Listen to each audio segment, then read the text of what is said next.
Welcome back, warrior. We are on Mormon chapter 4. It's amazing. Okay, so have I showed you this picture? It's the cutest picture of the boy Mormon. I don't know. I don't know where the inspiration came from. I don't know anything except that he looks so cute. I'm like, oh. And it's by Heidi Carter. And it's called Taste and Know of the Goodness of Jesus. Right? And he looks like such a good kid in that one. So cute. She's very talented. Okay, so we're going to read the summary here. And it's war, and it's kind of dark today.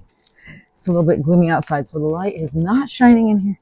War and carnage continue. The wicked punish the wicked. Greater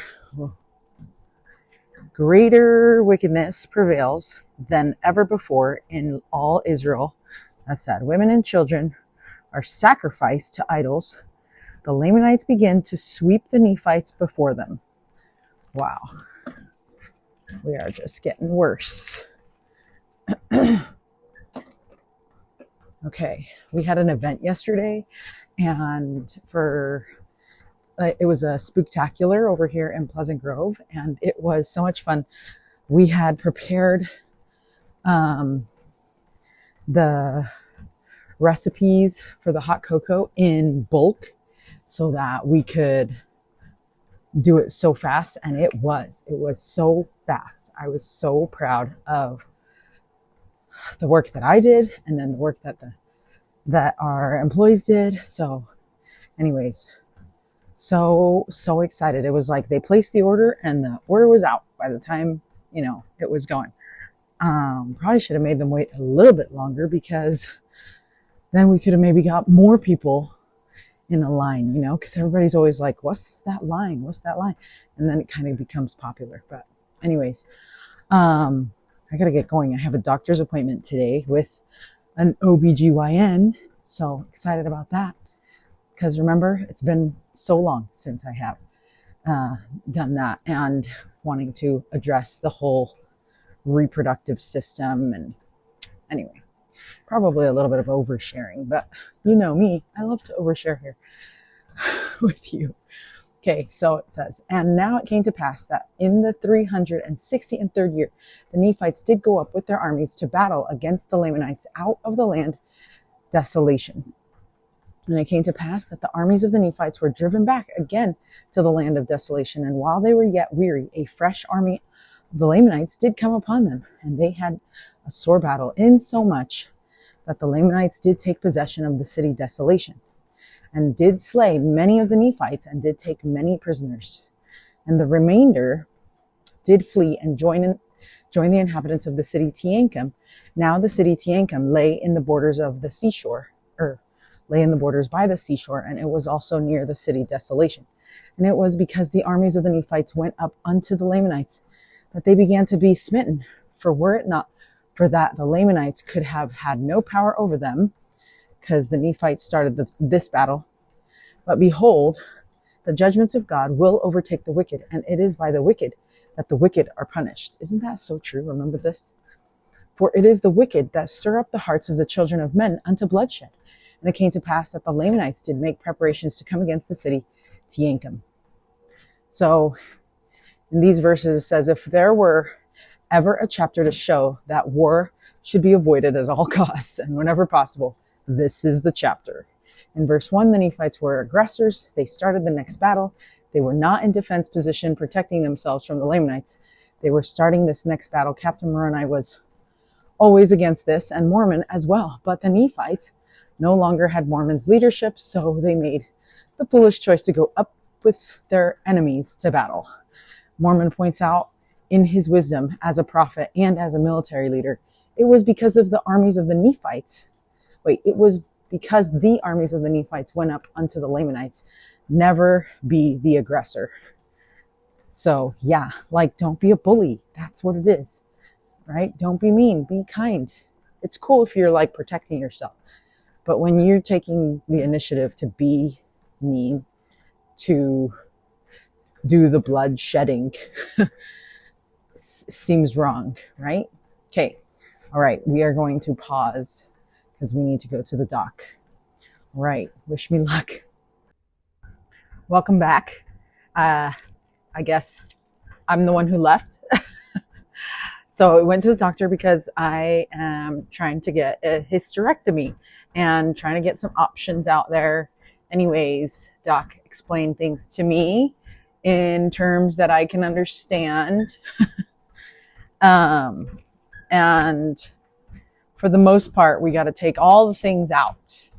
And so if you've ever had a hysterectomy, let me know in the comments, like your tips of what to do or what procedure you had or whatever, if you want to share. And if it was good for you or not, and all the things, because I'm extremely nervous about it. I've never had surgery before. I've only ever gone to the hospital for what's it called? For labor and delivery for my kiddos, and then the one time I had like laparoscopic surgery to remove a lot of endometriosis and one of my fallopian tubes. So if you've had surgery before, more intense than that, I'm sorry. It sucks. I am not looking forward to it. But I am looking forward to not having that time of the month throughout the whole year. So, because it's an everyday thing. Anyways.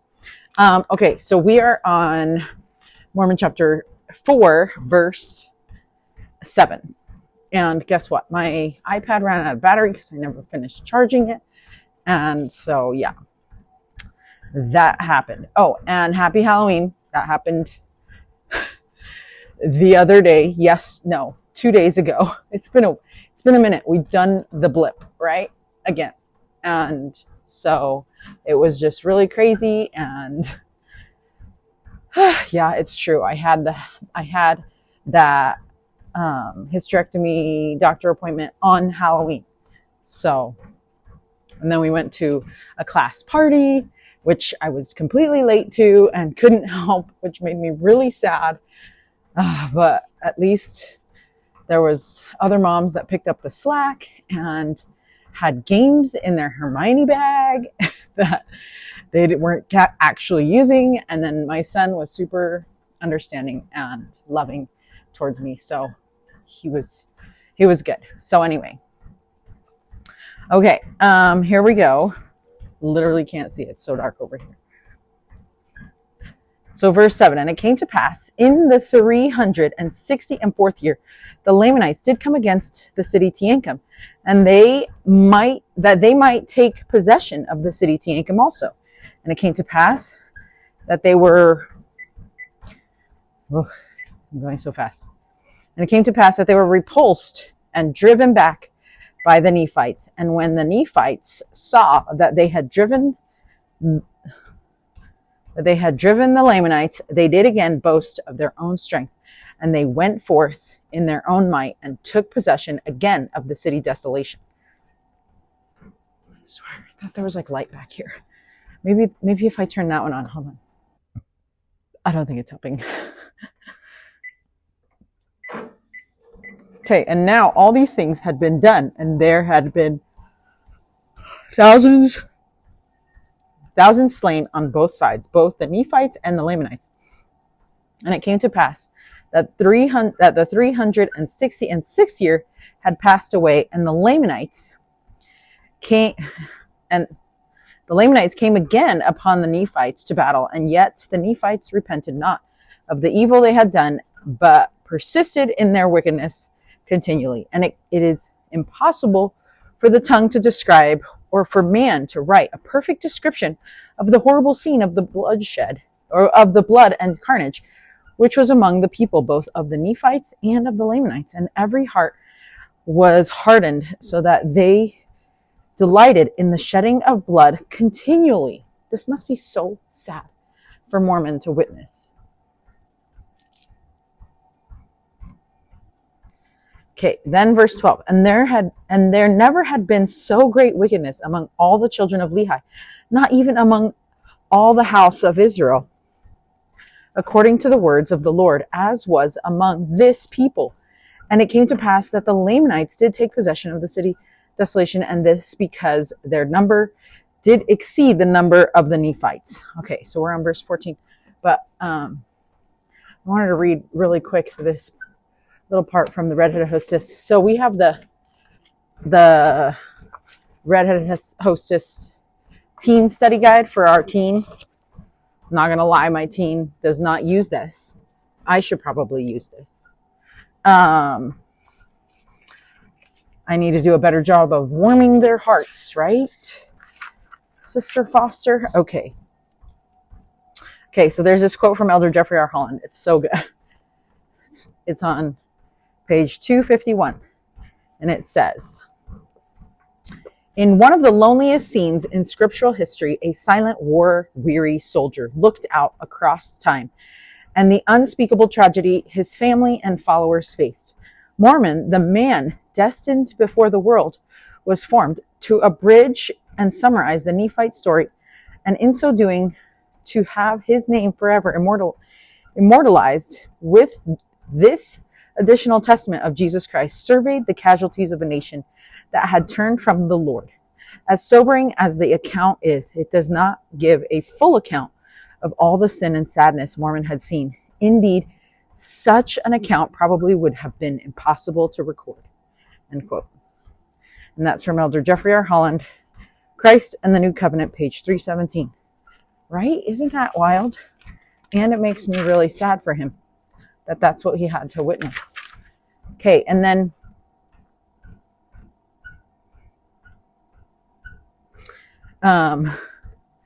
there's these fun little boxes to take notes in. I'm gonna have to figure out how to get my kids to. We got every book. We got the coloring book. We got the 7 to 12-year-old book, and we got the teenager book. And we were all so good at the beginning of the year, right? Okay, and then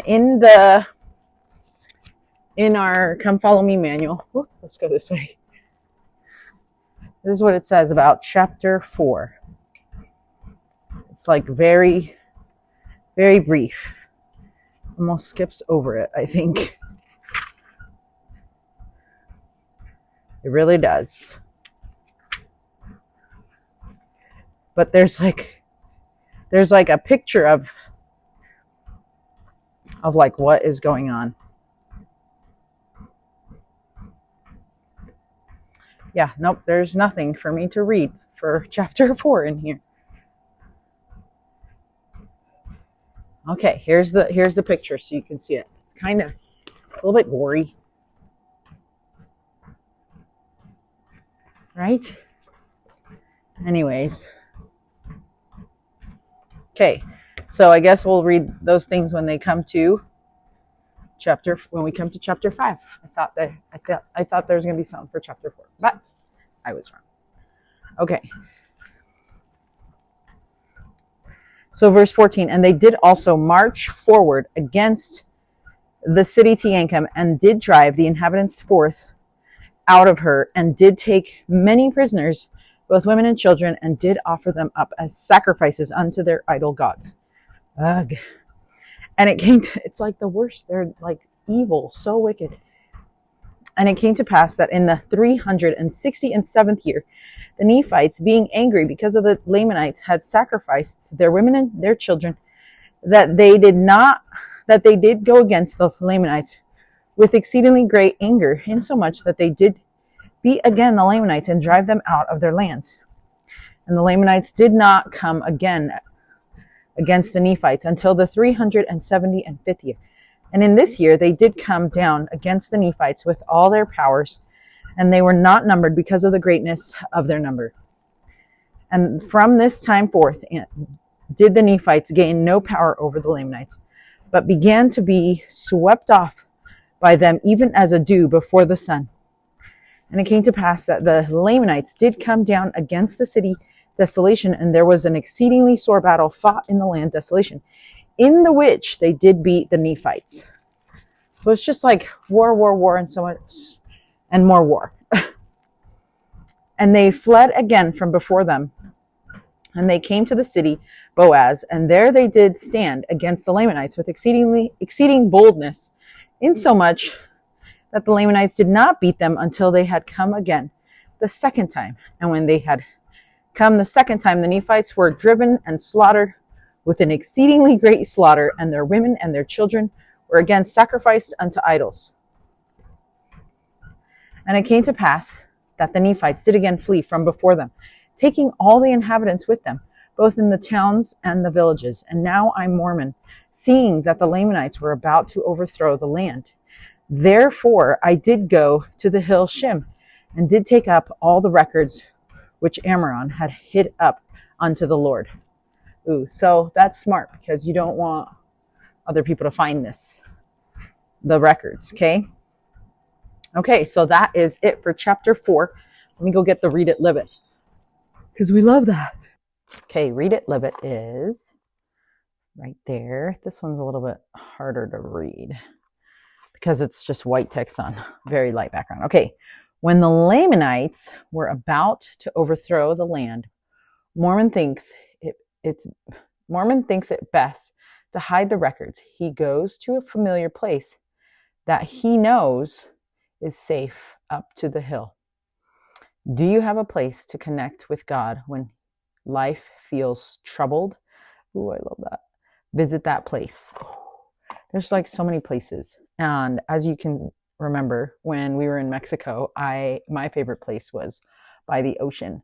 Just like the water, you know, like crashing on the seashore or on the sand, and it's just so relaxing. I don't know what it is. I think it just takes me back home, because that's what I loved to do when I was a teenager. So, and I was raised in Florida, so I was able to live close to a beach of some sort, and so that's what I would do. I'm kind of funny. I love the beach, but I don't necessarily love getting in the water, and I don't love the sand. So I'm kind of a weird beach lover. Okay. All right. That's it for chapter 4. It's a little bit sad. Like we can't just end there, you know, so we're going to read chapter 5 so that we can, I don't know, you know, when you eat something gross, you're like, I need something to get that taste out of my mouth. Yeah. That's like this chapter. It's like, I need a different chapter to get this taste out of my mouth. Like, they were just so wicked. It's like, what is there to say about that? You know, like you just already can feel that that's not right. So anyways, until Mormon chapter 5 in just a few seconds, stay strong, warrior.